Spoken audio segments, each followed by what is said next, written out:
Good to see you. I love wherever you're at. I love that ceiling, that tongue and groove.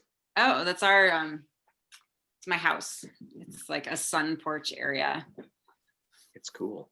Yeah, it's a really cool room. It's like barnwood on the walls and that ceiling that somebody built originally to put in a hot tub, which does no longer exist. But it's a cool space. Everybody's got their thing, right? Yes. How's Steamboat Springs? Oh, I don't know how to answer that. Our COVID numbers are increasing dramatically, which is not unusual, I guess, right now. So we've been put on level red as of tomorrow evening. So that's not good. And it was the craziest summer, and I don't understand how or why. And they say that bookings for the Christmas holidays are above. I talked to a friend who manages one of the condos and resorts up at the ski hill. She said it's busier than last year, and last year was record setting. So I don't know how it's all going to unfold. Mm-hmm. That's a long answer to a simple question. No, not necessarily simple. How are things in Chaffee County? They're pretty good. Numbers are going up, but not so bad, not as dramatically as in other parts of the state. Good. Windy. It's been windy. Crazy. All right, guys. So I think we'll give it another minute, but we might have everyone in now. Art, welcome. Weston, welcome. Thanks for being here, everyone. I have a quick question. Can you all see what I typed in the chat with the link to the Google form? Did that come up? No? Okay. I don't see it. I think because I did it before you all were here. You don't get to see the previous chat. So I'm just going to retype that. There it is. Great. So that has a link to an evaluation form that we would love for you to fill out afterwards, but I'll mention that again later. And yeah, it's 12:02. It looks like we have everyone. So let's get started. Welcome, everyone. This is our last Lunch and Learn for 2020. This is the sixth one of the year. So we're excited to have, basically a series that we can share with you all down the road, that you can look back at these recordings and the information that was conveyed in all of them. So we look forward to you looking at those. If you have any questions about any of the previous sessions, please reach out. So today our session is on planning your legacy. It's about estate planning and succession, or estate transfer and succession planning. And we're doing it with Todd Hagenbuch from Routt County Extension. And Todd and I actually met back in, I think it was 2015, 2014, when we did a farm succession coordinator training here in Chaffee County. And since then we've been on the Colorado Farm Transition Network, and so have worked together. And I love having Todd here. You'll enjoy his presentation, and he's a great resource. The other thing I wanted to mention is that we will continue these sessions into 2021. We have one planned for January 28th, and that's going to be on financial planning and evaluating the costs of land tenure. That's going to be with Colette DePhelps, who is a University of Idaho Extension professional. And just some general things. Remember to mute yourselves. If you can put your video on, we love to see your faces. So please do that if you feel comfortable. If you have questions during the session, Todd likes to keep it open and flowy. So I'll let him direct that, but you can also put them in the chat as they come up, and Leah will keep an eye on the chat. And then just quickly, I think most of you know me, but my name is Amanda Laban. I'm the Colorado Land Link Coordinator for Guidestone. And if you don't know much about the program, essentially we are a program that houses a database of listings for properties in the state, and then land seekers throughout the country who are looking for farm properties. we work on building relationships and resources in the ag community, and we cultivate relationships. That's a big part of what we do. So without further ado, I'm going to hand it off to Todd, and see you all soon. We hope to continue seeing all throughout this, but a couple of little things. If you haven't done a lot of these Zoom deals, when I share my screen, sometimes the Zoom part will disappear entirely, but you should have some options to keep an active speaker thumbnail up in one corner of your screen. So it's kind of a great way then to continue to use the capability of Zoom to interact with one another. Thank you, Amanda, Andrea, and the Guidestone team for having me. I've got you've set a high standard, I guess, telling them they're going to have fun and learn a lot. Because really, you might just at the end say, I wish I had gone out to lunch with my partner instead of spending an hour with these people. But we'll hope that's not the case. I would love to find out just a little bit more about who is on this call other than me. So I'm going to call your name out. And if you can unmute and put your video on, I should say, briefly when I call your name, or at least with the name I see on the screen, I'm going to ask you to just give us a brief introduction, who you are, kind of where you're at in this process, maybe why you're here today. Andrea, I'm going to start with you, even though I know you're part of the crew. You just guys kind of want to tell us where you're at and why you think this is maybe an important subject? Sure. So hi, my name is Andrea Cohen. I am the executive director of Guidestone. And gosh, and I met Todd, I don't know, I can't even remember exactly when, through LandLink originally. And I think in particular, LandLink is a really important topic in general across the state because it's super imperative to keep lands in agriculture, or be able to continue to support the next generation of farmers and ranchers and our current producers, and keeping agriculture viable. And, this year, even, not that it hasn't been important, but this year with COVID and things like food systems and healthy food systems and keeping ag viable continues to kind of come to the forefront. So, succession planning is a huge piece of that coin, and it's not an easy topic. And I think families that are looking at succession really need support in how that can effectively work. And every single, every model of that, or like everybody's experience, is going to look a little differently based on their families. And so I think it's a really, it's a diverse, complicated maybe subject, and a really like core piece of that puzzle of land transfer and succession. So, and Todd is awesome. So I'm really excited to be here today and to hear your presentation. Again, such high standards, but thank you, Andrea. I appreciate that. You said complex, complicated. These are words that come up often with succession and estate planning, right? So thanks, Andrea. Appreciate your being here and appreciate those words. Weston. Hey folks, glad to be here. I think this is the second kind of lunch and learn that I've been a part of. So my name is Wes Medlock, and I'm the new program coordinator for the Northwest New Mexico New Farmer Network. So it's a program that just launched in July, and it is a land linking program. And it also is kind of an aggregation of different networks and connections, resources, trainings, education to provide new farmers and kind of entry-level farmers. So essentially the reason I'm here, I know that I've reached out to Amanda and Guidestone in the past when I first started the position, just to ask some field questions, and I always love just the crowd that they're able to draw in, as well as their administrative team. And so I've been so I work with landowners and new farmers, and so I've been dealing with just a wide range of circumstances and situations, and I'm just here to learn more about the successional technicalities, perhaps, that go into the minds of these landowners.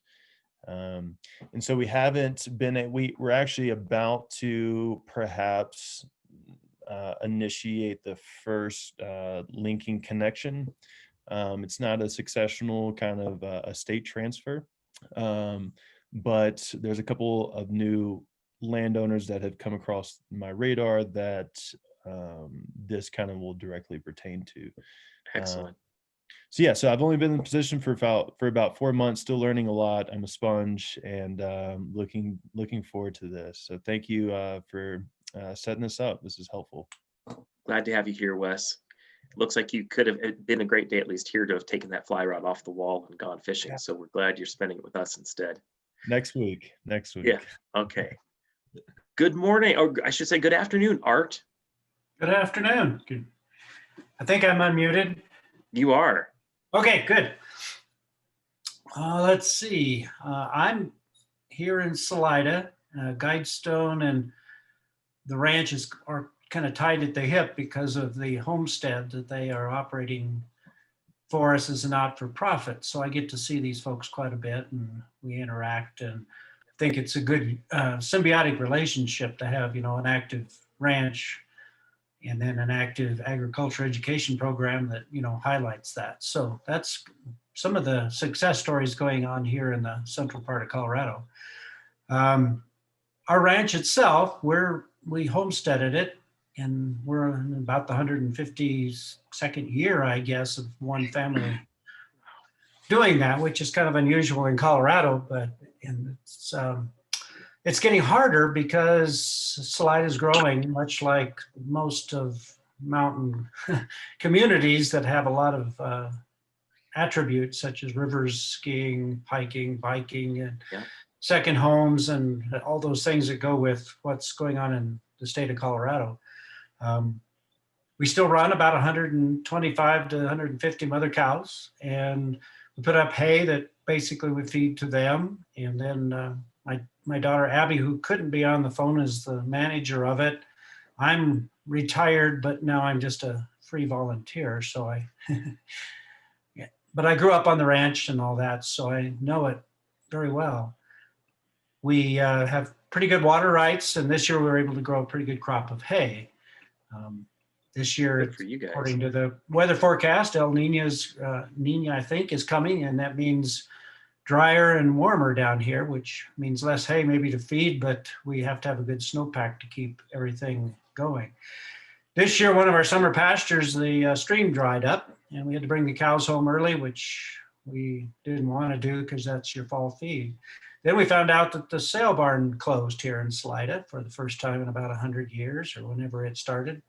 So now we haul to La Junta, and that costs go up and the price of cows go down. So we're kind of in the vicious cycle, and I'm here trying to keep it, I think, going along with Abby. My brother and my sister do not live here, and they concerned about costs and what goes on in the future. Last thing I'll say about that, we put most of the ranch when my father was still alive in a conservation easement with mostly Colorado Cattlemen's Land Trust and another one locally here, which means in perpetuity it's in agriculture.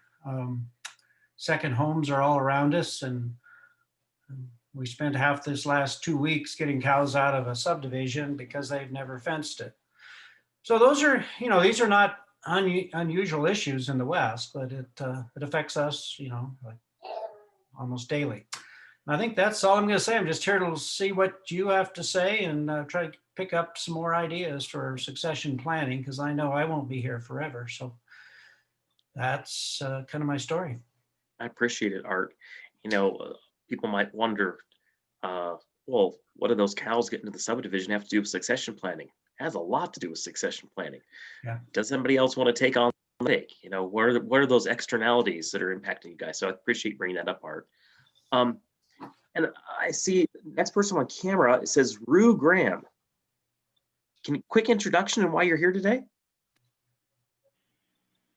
You just muted, bud. Sorry about that. Sorry I'm late. Had some chore to do that I couldn't go, but that's my wife's name. Her name's Rue. Okay. My name's Chris, using her computer.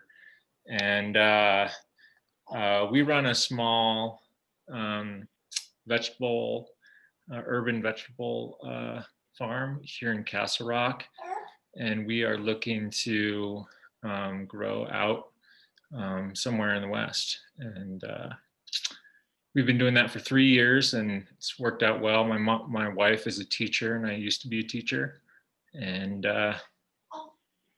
that's the short on us. I didn't know if there's a prompt of some kind. That's perfect. Just trying to figure out where everybody's coming from here, Chris. So I appreciate that. Not just physically, but kind of where you're at in your life plan, if you will. Sure. Thanks. Appreciate you being here, Chris. Jessica, are you able to jump on and tell us why you're here? Yeah. So my name's Jessica Homewood. I am on the Montrose County Fair Board. And actually this Lunch and Learn was sent by our commissioner as maybe a educational resource for us and our extension office. Coincidentally, I am married to a farmer. And he and his family have a big farm in Montrose. So it's always good to have background, some knowledge there, I guess. It'll help me 2 ways. Well, and we're not going to get super in depth into the role that the in-laws play, but you're impacted certainly if your husband's involved in a multi-generational ag business activity. You're impacted, right? So I'm glad you're here, Jessica. Yeah. Thank you. Thank you. Christy, are you available?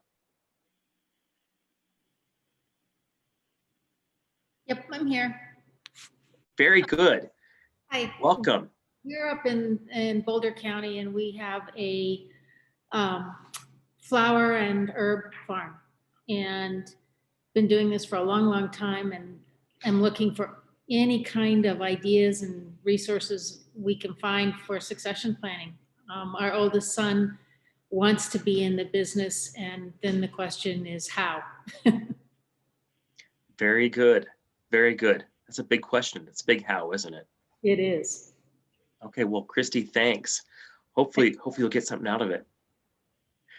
Crystal, good afternoon to you. Oh, hear me okay? We can hear you great. Perfect. So I'm joining mostly because of my job. I'm an NDSU extension agent for North Dakota State University. I'm in a really small county. But about 7 years ago, we explored what we have been doing for succession planning. And we created as North Dakota Extension Group, we created a program called Design Your Succession Plan. And one of the reasons, or one of the things that we did before we created that was, I believe, go to a LandLink session down in Colorado somewhere. I feel like that seems familiar, but don't quote me on that. But we went to a couple, different things to try to get a handle on what was out there, the resources, how to do it, best practices, that sort of thing. And we came up with a really good program and a countertop workbook. So the goal was, when the workbook is done, you should be able to bring it to your professionals, your attorney, your accountant, and it should be the basis of your plan. And they should be able to open that up, read it, and kind of help you then move forward. And we know that that's not perfect. And there's a ton of good resources out there. We really do think we have a product that's pretty awesome. But now we're kind of, in this virtual environment, we're looking for ways to do this, maybe not in person. We're not really looking at changing our curriculum so much, but I think it's always helpful to hear what other states are doing and what other people are doing, and then just to hear their challenges and struggles. And then personally, I live with my husband, and we operate a cattle ranch with my in-laws, and my own parents are struggling with what to do with their farm. So succession planning is like all around me. I've done this for producers. I've hosted this workshop for producers here in my county a lot, and for the state of North Dakota too. But it's always good to hear what other states are doing as far as programming, and then just to sometimes listen to other farmers and ranchers, and if nothing else, to say, hey, you're not alone, and then to hear things that might help me too. Absolutely, Crystal. And I find in all these things, I get one more example that I can use in another presentation. Of course, there's never names or it's associated with anybody, but in those examples saying, you're not alone. I've talked to somebody else who's going through that same thing. Crystal, it'll be fun to talk to you offline sometime. We have a little more time, so we should Sounds follow good. up. Thanks. I look like Jane and Matt maybe, and we'll try to get through this quick because we got a lot to cover in a little bit of time. Jane? Hi, I am Jane Fredman. I'm an attorney in Colorado Springs. I've also been on the board of Guidestone for a long time. This is my last year. And I was there when we started the land link programming and figuring out what needed to be done long time ago. But more recently, I have 2 clients with succession planning issues. So I figured this would be helpful to at least get a little bit of information on how to help them or to steer them to good resources that are available in the state. Excellent, Jane. Thank you. And do you have a succession plan? Who's going to take your spot on the board for Yeah. Guidestone? If not, we can help you through that, right? Thanks, Jane. Appreciate that. Glad you're here. And Matt. Hi, Matt Heinrich. Can you hear me, Todd? I can hear you, Matt. Oh, you're the one on the Great. phone as well. I got you. Yes, I don't have. Yeah, I've got to update my. My technology is pretty dated. Sorry, Todd. Matt Heinrich, incoming board member of Guidestone, and I've joined kind of specifically at Andrea's request to see if I can't offer some assistance with the LandLink program. My day job, at least now, more advisory role, is with the Palmer Land Trust, and conservation easement work that we do sometimes plays into people's succession planning. My wife and I actually own an irrigated farm in Crowley County, and I'll tell you, quite frankly, we're struggling with our own succession planning because my wife and I weren't able to have children. So it's just my family is mainly not in the farming business. Her family is, and it makes for some interesting discussions about how we're going to take care of things. So I've got both a personal and a professional interest in what's happening today, Todd. Thank you. Absolutely, Matt. Thank you. I struggle all the time, Matt, with the people who have a family that's interested in taking on the reins, sometimes more than one person who's interested in taking the reins of their farm or ranch, and they can't get it together and they lose it. And then there's somebody like you who would just love that opportunity for someone to take that on, and they can't figure that out. And so then there's that question. So it's difficult. Doesn't matter which side you're coming at it from. This is a tough subject to talk about. So we're already 20 minutes into this deal, and we haven't really gotten into this deal. I want to give a couple disclaimers.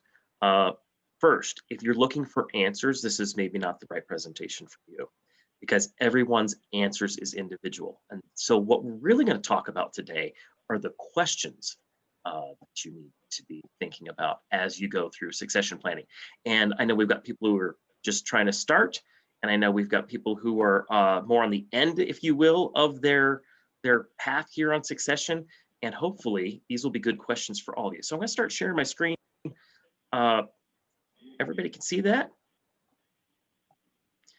Just the title slide? Somebody give me a holler that you see that. Yeah. Looks good. Great, thank you, Jessica. Okay, so real quick, kind of who I am here. This is me and my family. So my wife, Sarah, my son, Trevor, who is now 13, and my daughter, Amelia, who's 10. Well, Trevor's not quite 13, but he's like to think he is. I'm the agriculture, natural resources, and horticulture agent in Routt County. So I'm 4th generation Routt County. What does that mean? It means that kind of like I feel young. Our ranch felt young, I guess, compared to Art's. My great grandparents homesteaded in the Yampa Valley in 1892, and I don't say I'm a 4th generation rancher because I don't have that opportunity exactly anymore, due to the lack of succession planning, I guess, that my family didn't do. But I am 4th generation in Routt County, and our ranch, when it was a whole and functioning ranch, consisted of high elevation native hay and pasture, forest permits, BLM allotments, We raised commercial Angus and Herefords, cross and quarter horses. My grandfather and uncle were both well known for their quarter horse breeding. But now it's about vegetables and flowers and kids in Phippsburg, Colorado, which is just in the southern part of Routt County. And just to share with you, this is a picture of our place. This was our ranch prior to its sale about 6 years ago. And that's why I'm so passionate about this particular subject, because I had every intention that this would be a place I'd manage. And people would always say, "Oh, you'll eventually own that." I said, "I don't care if I own it. It's a place I hope to manage to the best of my ability." And unfortunately, that hasn't happened. So that's why I'm here talking to you about it today. So I'm going to ask you all, if you can maybe put in the chat, what numbers apply to you here? Do you have an estate plan? If yes, put in a 1 in the chat. If you haven't, I have a succession plan. If that's the case, put a 2. I have a plan in my head, but it isn't documented. If that's the case with you, put 3. I wish I had something to make a plan for. Maybe that some of our younger folks that are joining us today are trying to figure out, how do I get in this game? That's number 4. I wish I had something to plan for. If several of these apply to you, put in number 5. If none of them apply to you, put in number 6. And if I really have no idea what we're talking about today, put in number 7. So I'm going to look real quick and see where you all are at. If I can here, I'll look in the chat and see. Looks like 4. I wish I had something to plan for. I wish I had something to plan for. Crystal's got, I have a plan in my mind, but it isn't documented. Crystal, you're teaching this. Come on, I know a great workbook from North Dakota State University you should go through. Jessica, wish she had something to plan for, and also none of the above. Andrea's, I wish I had a plan. I don't know where Art is on this, but Art, if you get a chance, tell us which number applies to you. Crystal, you're so right. Yes, it's easy to do as I say, not do as I do. And then Matt's on a 3. It looks like, oh, because he's on the phone. That's right. So plan in the head, but it's not documented. Well, we'll consider whether that's a good policy to just have that plan that only you know about, but nobody else does. So question is then, the first of many questions I'm going to be asking you over the next 15, 20 minutes is, why are you looking into estate and succession planning tools? And what are those tools you're looking into? And we'll get into this some more, but are estate planning tools and succession planning tools different things? I contend that they're very different things. And I'll love to see where you all end up with that as well, as we've talked about this. If you're early in your process here, you're looking to be linked with someone, since this is part of the Land Link series, if you're looking to be linked with someone who's looking for successor, you need to be seriously considering whether that family, that group, that person that you're working with has gone through the steps for an adequate succession plan, so you know that you have a solid foundation from which to start.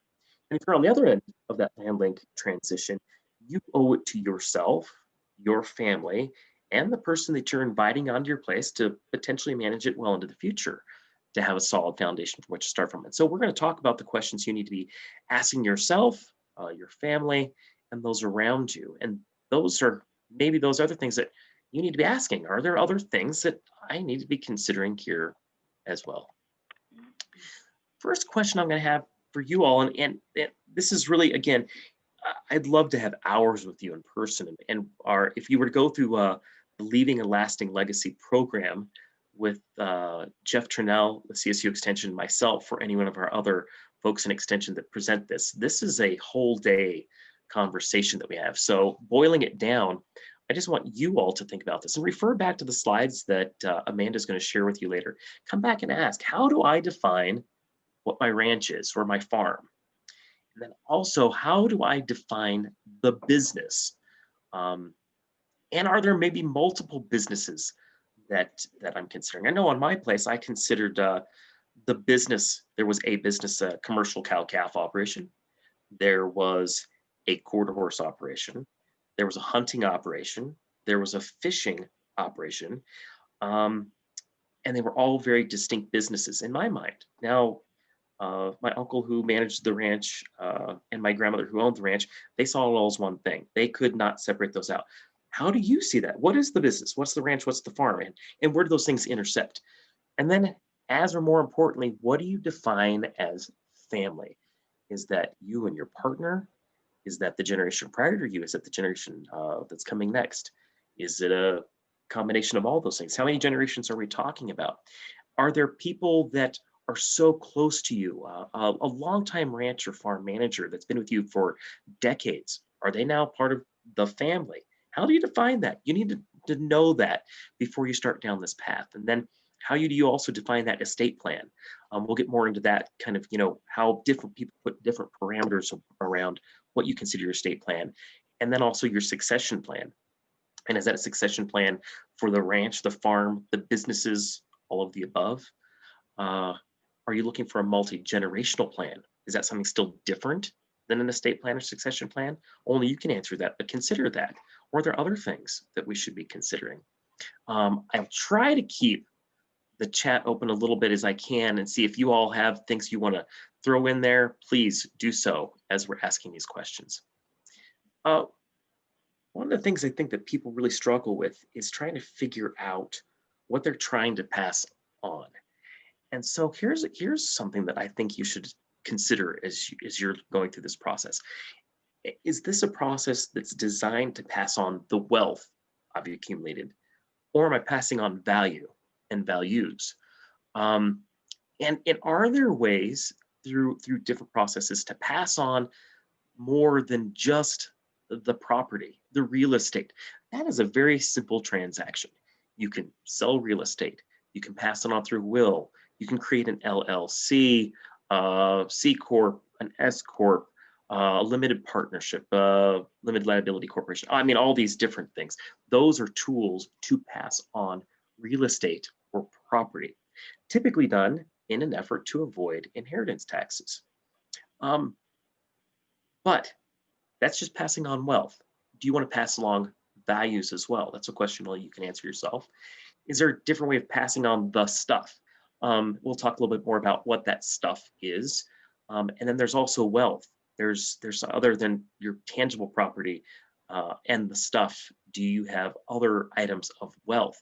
And how, people define rich in different ways. Is rich a definition that you consider the money that you have in your stocks, your bonds, your IRA, et cetera?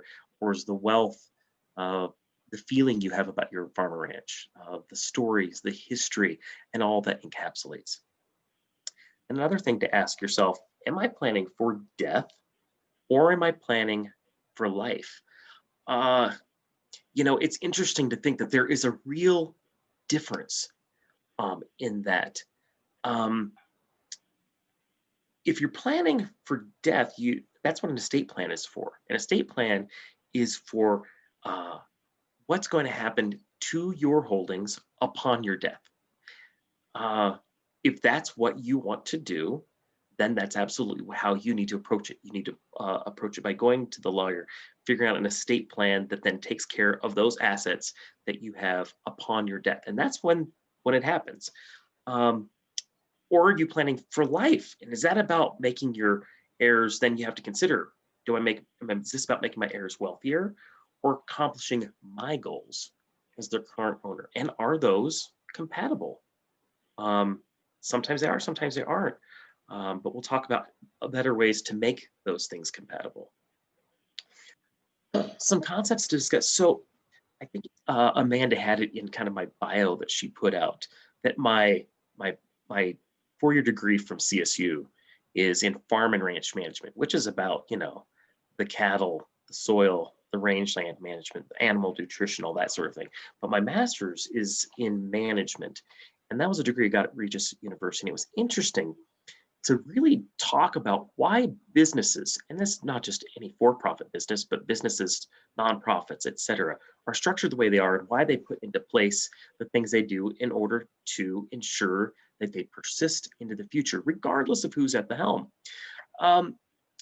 And some of the basic things that businesses tend to look at that sometimes we forget to as farm and ranch families is that you have guiding documents that really outline your values, your vision, and your mission. And so as you're contemplating whichever side of this you're on again, as you're contemplating a transaction, coming into a farm or ranch, or trying to pass along a farm or ranch, what are those the values that you're building that on? What's the vision for the future, and what's your mission? So values, I'd encourage you to question, what values am I passing down? What values are important to the family, and what business values are important? Are those one and the same thing? You have to consider that, get those down, and we'll talk just a little bit more about a process to go through for that. Vision for the future. Are we talking about just the next generation? Are we talking a multi-generational approach?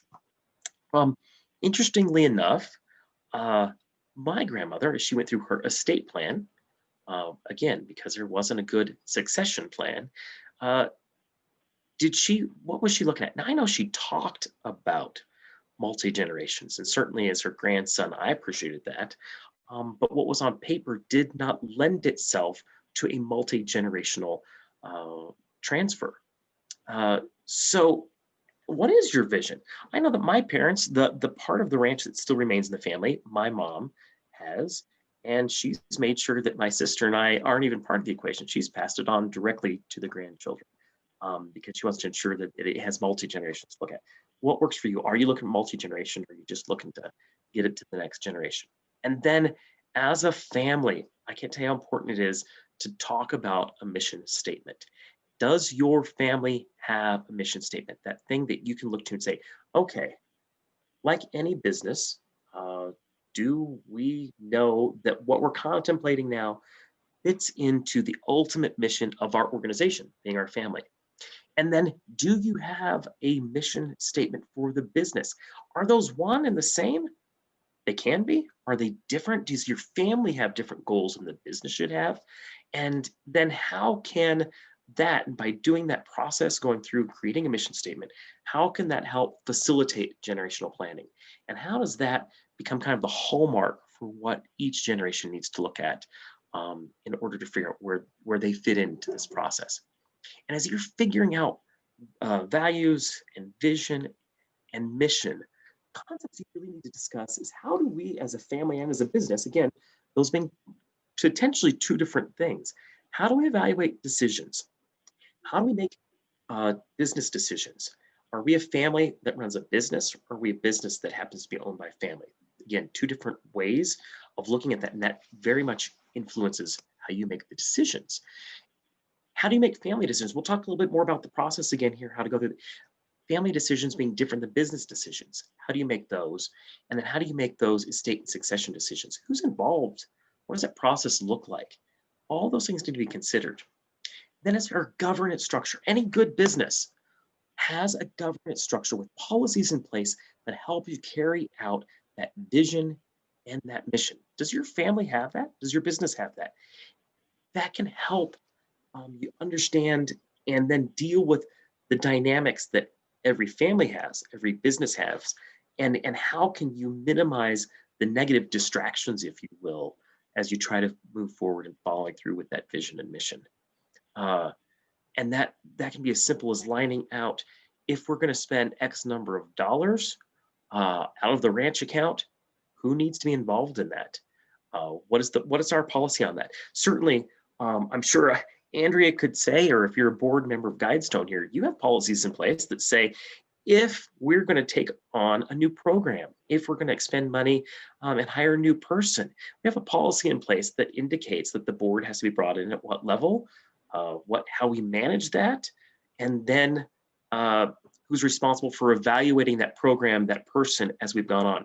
If your family or your business isn't doing that, you're missing an opportunity to make sure you're all on the same page and avoiding these negative and common pitfalls that then affect how you're able to follow through with your mission and vision. And then another key piece, and I'm sure you all have heard this before, but as you're considering your succession estate plan, is fair and equitable the same thing? Only you can answer that, but most people would say that maybe what's equitable, meaning an equal share to each person, is not fair, especially if some people in the family, the business, has contributed more than others. And then how do those values, that vision, that mission differentiate between what's equal and what is fair? So I would say that maybe you ought to not consider necessarily an estate plan or a succession plan, but you need to consider a plan that really focuses on your legacy. And this comes back to one of those early questions, is this about just passing on value?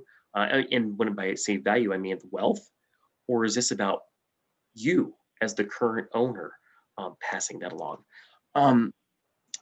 Matt's asking, which comes first, the succession plan or the estate plan?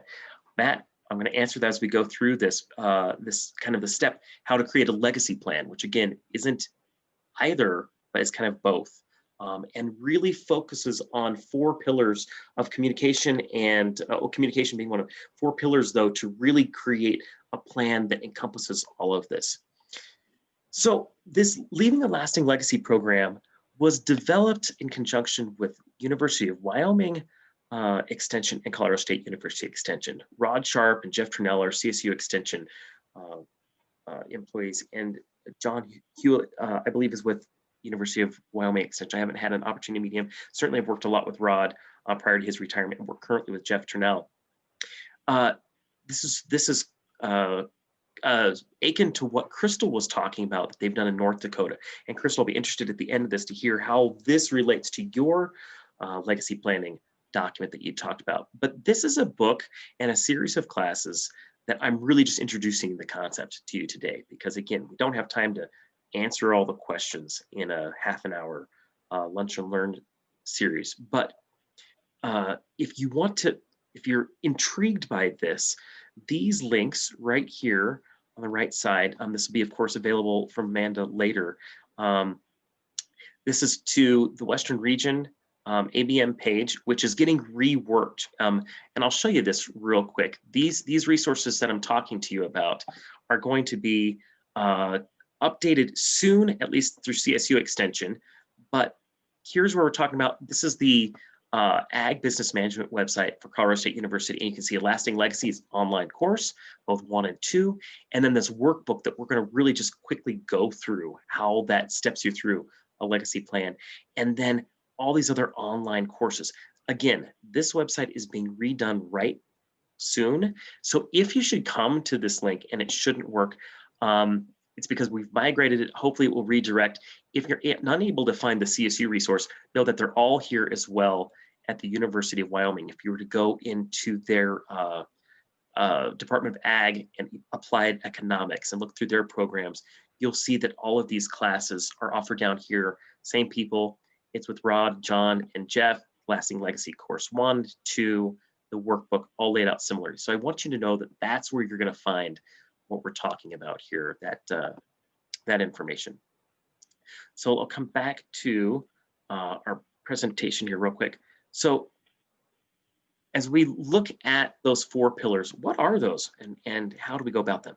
So as you step through this process, I want you to know that the first thing that's so important as you're passing on a legacy is to talk about your values and the life lessons. So first we'll talk about, who am I? If you're considering going down this path, people need to understand why it's important you've done the things you've done. And that can be spelled out through the workbook, through including these values that are important to you and make you who you are, the foundation of who you are. So that includes your vital statistics and genealogy, your medical information. So often we forget that some things are genetic and we haven't left that information to our next of kin.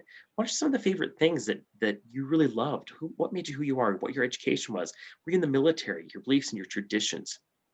And then next, it steps you through a process to building those intergenerational relationships, including how to create a family council to have these conversations and meet, and what that meeting schedule is and what you discuss.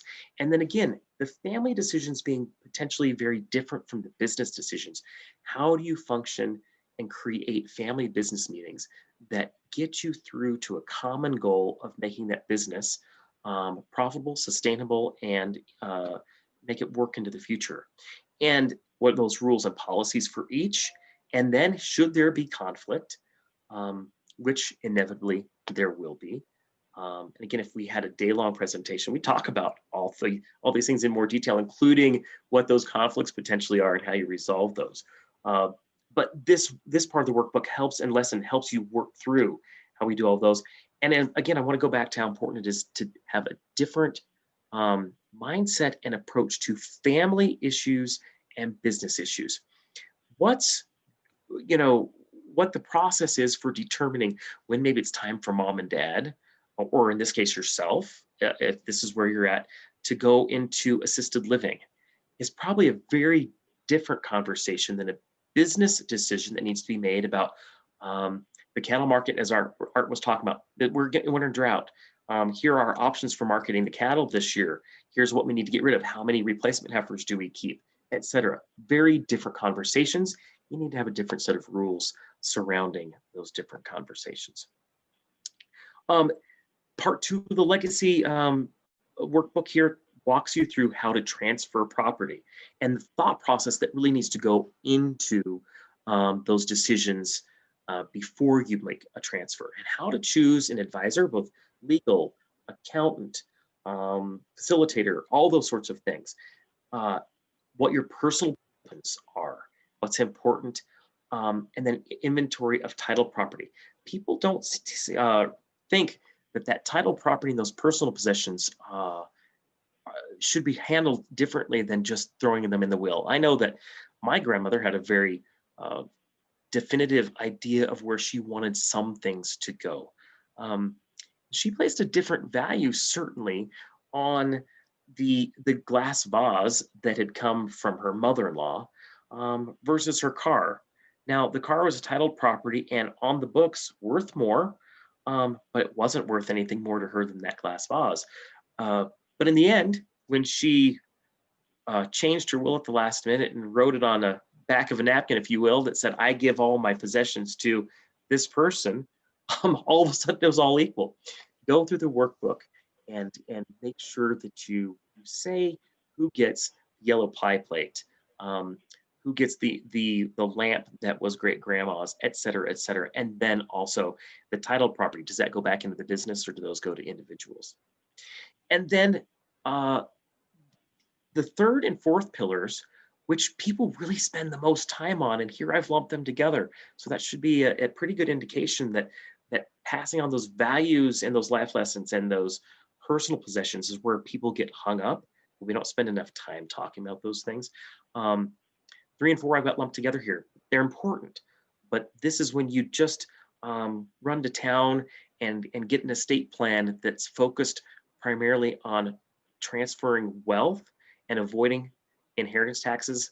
That's all you're taking care of, is really 4, and you haven't built that foundation to have a successful legacy plan. So it's important though, and I want to make sure that you understand that end of life information is important, and that includes your scheduled assets, those instructions, last wishes. Do you want to be buried? Do you want to be cremated?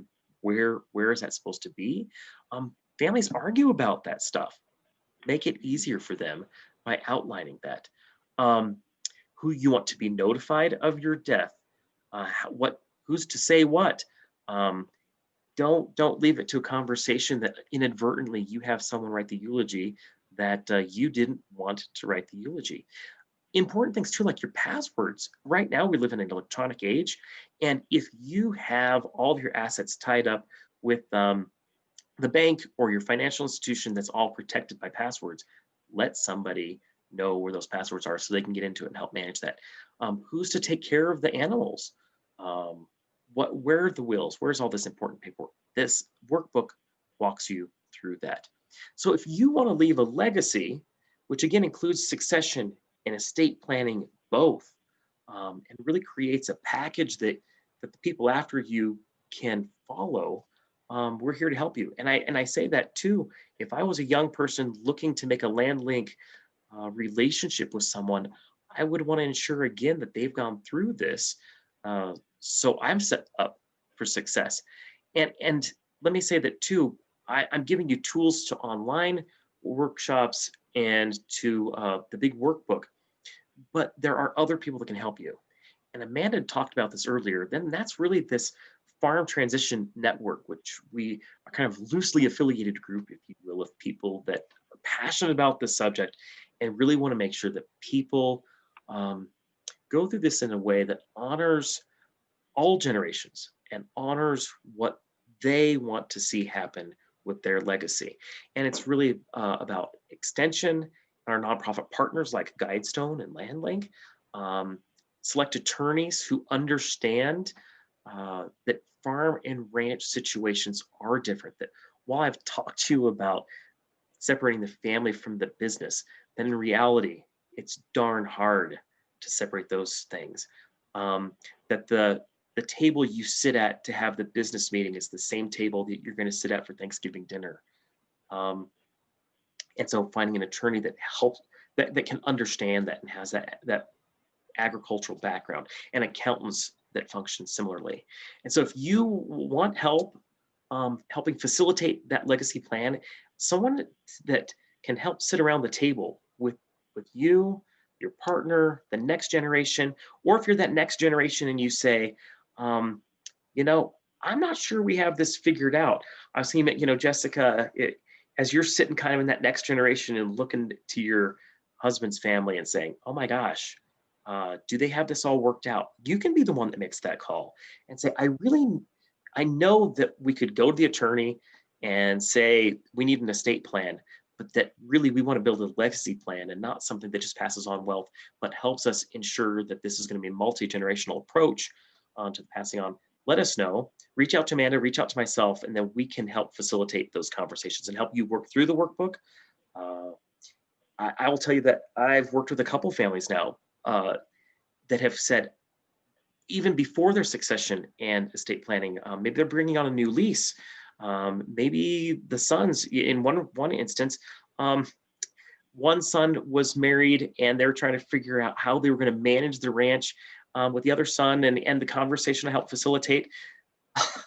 The family found out that indeed the other son had proposed to his girlfriend as well. That, who knows why that hadn't come up before, but maybe you just need somebody to help you through those questions. Let us know so we can help you around the kitchen table, figure out what you want to do. So I'm going to open up to that. Again, this is really just to introduce the legacy concept. I'm going to stop sharing my screen and hope we can have a great conversation about what this has brought up in your own mind. You're like, oh my gosh, I haven't thought about that. I'm more worried than ever. Or Todd, you're full of crap. And this has been the biggest waste of half an hour of my life. But I do want to hear from you all. Where do you think you are in this process and what you think is important for your legacy?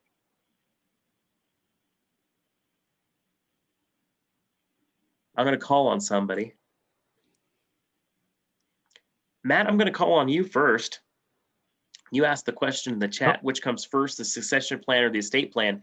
Having thought about this maybe a little differently now, do you have an answer to your own question, or do you see it differently? No, I think it was helpful differentiating between the two ideas. I mean, because I think part of it is, you know, we do have family that is farming with us, and you know, trying to figure out what that succession looks like. I think that for our purposes, I think that could be informative as to how we want to go about the estate plan in terms of trying to be fair and trying to be fair to the other family that isn't as intimately associated with the farm,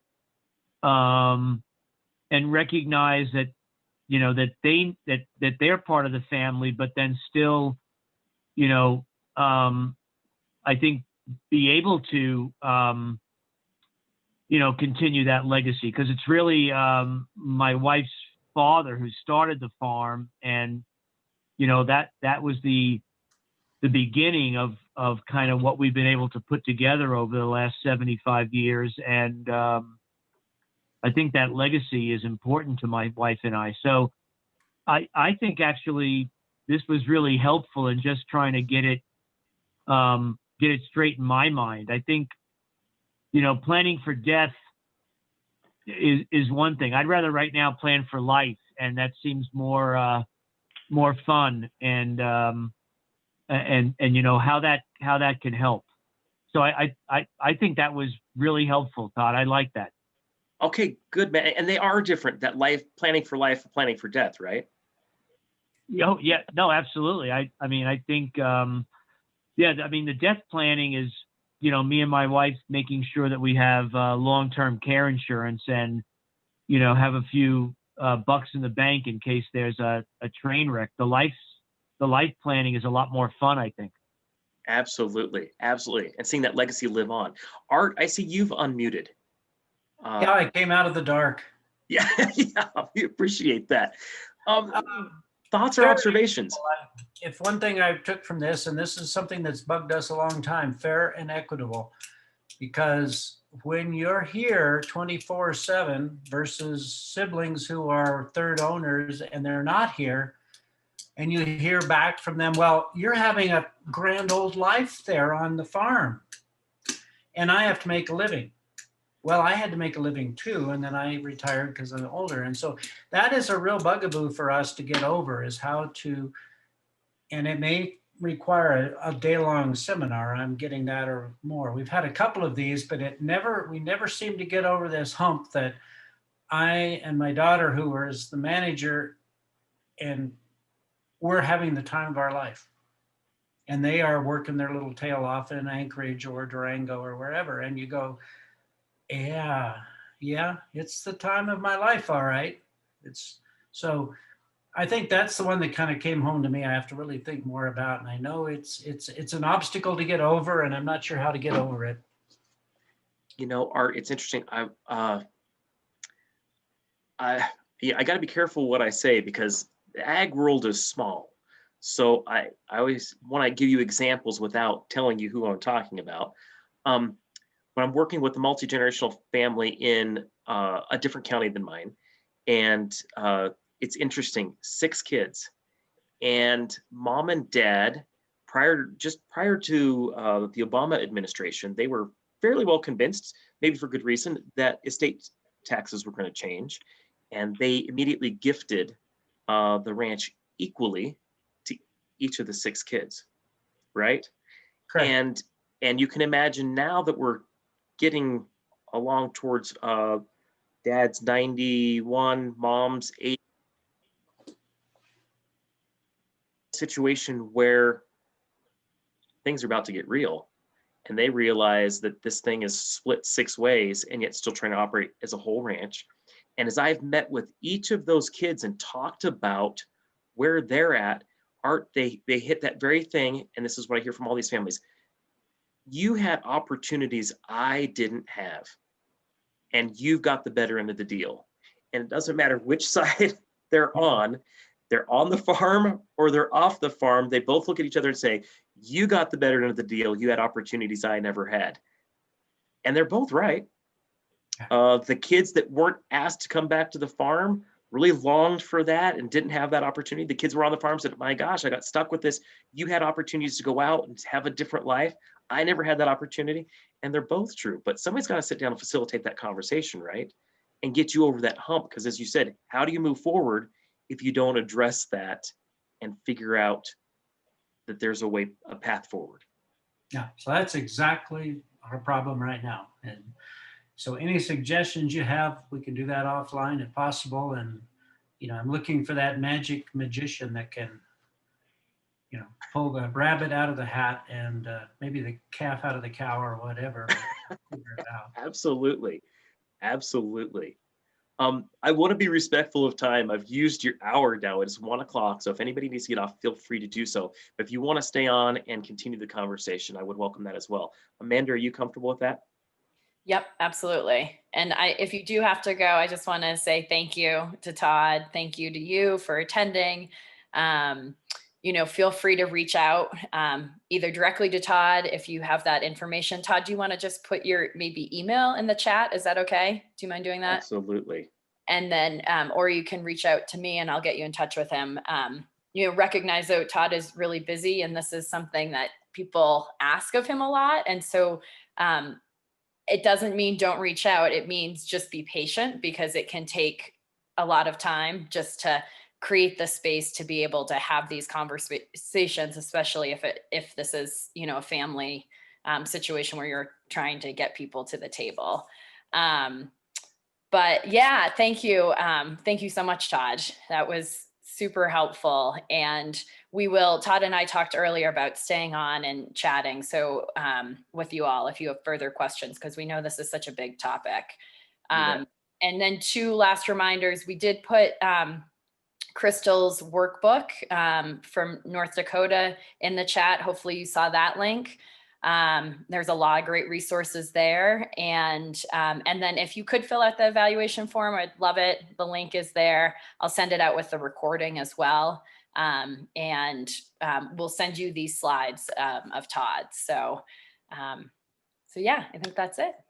Thank you. Okay, well, thank you, Amanda. We've done the disclaimers now, but we'll stay on then for whoever wants to. A couple things. Thank you, Crystal. I look forward to seeing your stuff. And we'll have you contribute here in just a minute. I did want to tell you all too, I'm going to ask Amanda, because she has your emails, to not only share this presentation, which has the links to our workbooks, but something really cool I've got here. I'm just going to share that with you real quick. A dear friend of mine who is a ranch woman wrote this little piece about what she'd learned about successional planning she titled "By a Ranch Woman Who Knows." And she goes through and she said, how important that mission statement is, the goals. And then what's really fun is the mythbusters of successional planning. I love myth number 1. I thought it was going to be an event, work out some details, then hand over the bank account. In reality, it took 3+ years of practice. And it goes on and on, but I'll ask Amanda to share that with you all as well, because I think you'll find yourself saying, oh my gosh, I totally get it, or I hadn't thought of that.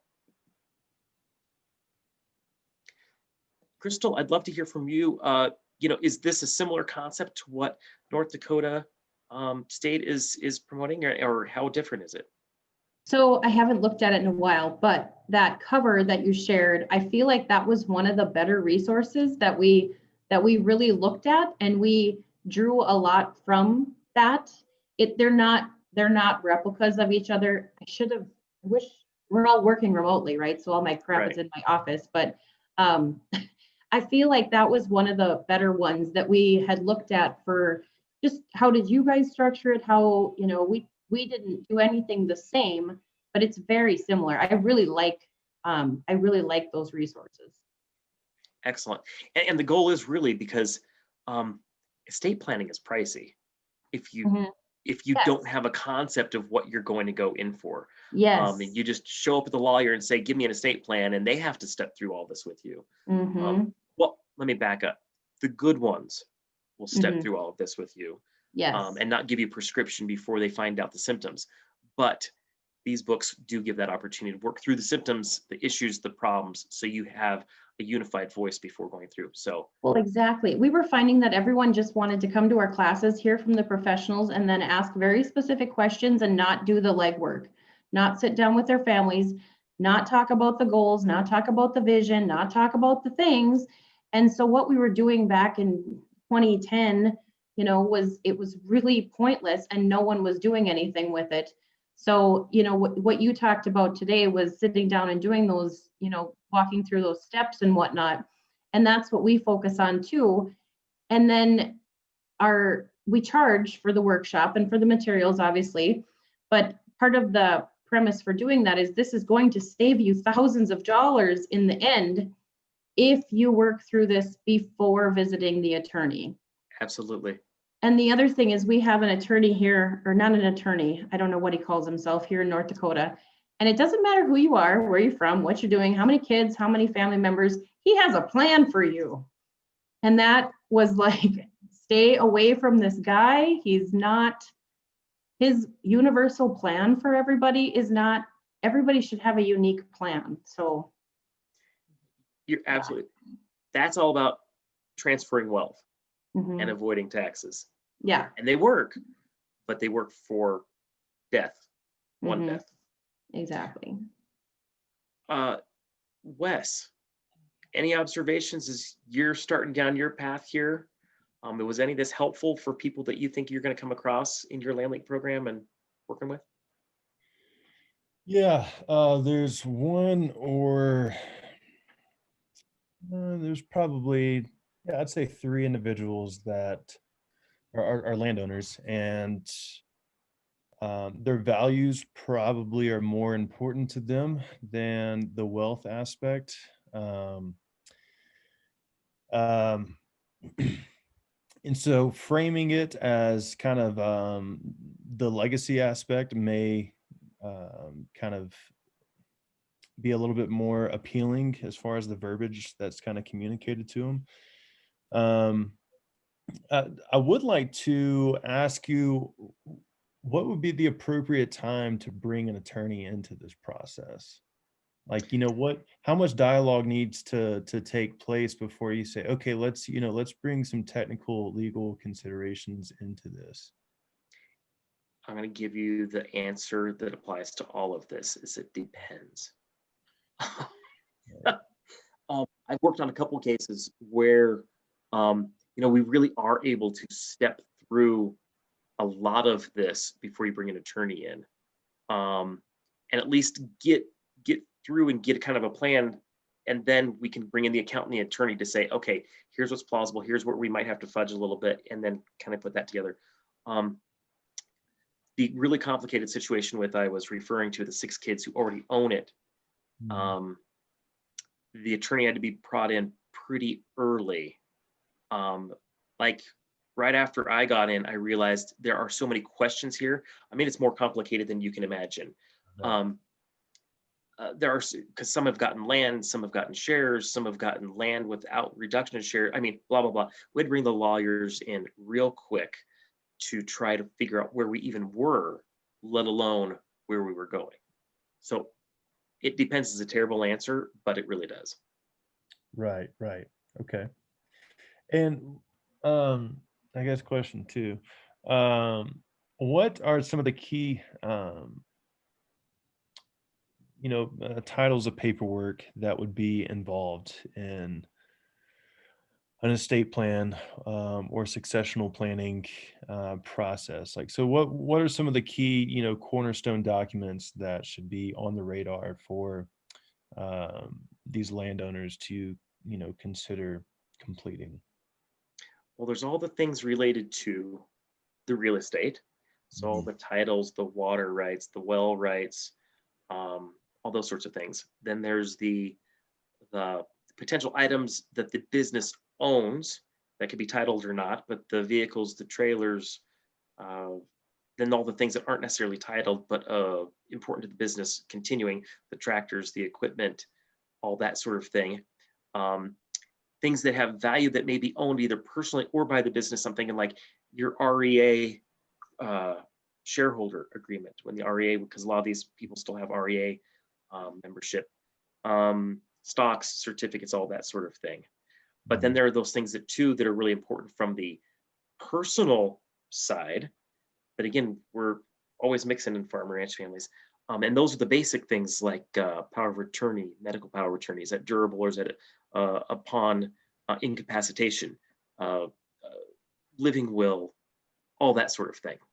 So it's important for them to consider it all. From your point of view, trying to create a land link situation, it's probably more the real estate and the business assets that you need to concentrate on more. And yet, again, things can really go off the rails if they haven't taken care of the personal side either. Right. Okay. Awesome. Thank you for answering those. Those are just some little technical questions I had for you. You bet. And Christy, I see you're still on. Anything that you'd like to comment on? No, I like the way you were able to pull apart the family conversation and the business conversation, of why we need to do that. And then my question is, talking about family dynamics and conflicts that have already arisen, where do we start? I mean, do we get the workbook and see if we can work through it ourselves, or do we bring in you to say to the family as a whole, you know, to put everybody on equal footing from the beginning of the conversations, to say the first step is to reach some decisions about these parts. Here's the workbook. Everybody answer these questions. Come together. Let's see if the family can answer the first set of questions, and then call me and we'll go to the second set of questions. I mean, I'm trying to navigate the dynamics. Absolutely. Great question. Christy, I guess my first answer to that would be get the workbook, try to do the 2 online classes. And after you've gone through at least part of that, I think you'll be able to answer your own question. And I don't mean pass out workbooks to all the kids, or whomever you're thinking of. How you define family. I would do that, you and your partner, wherever that looks like, and see where we at.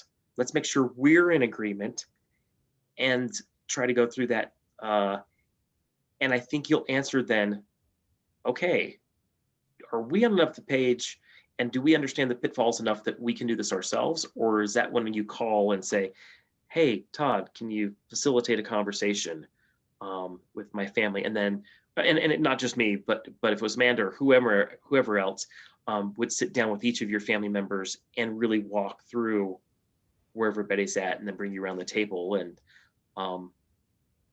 try to get everybody on the same page.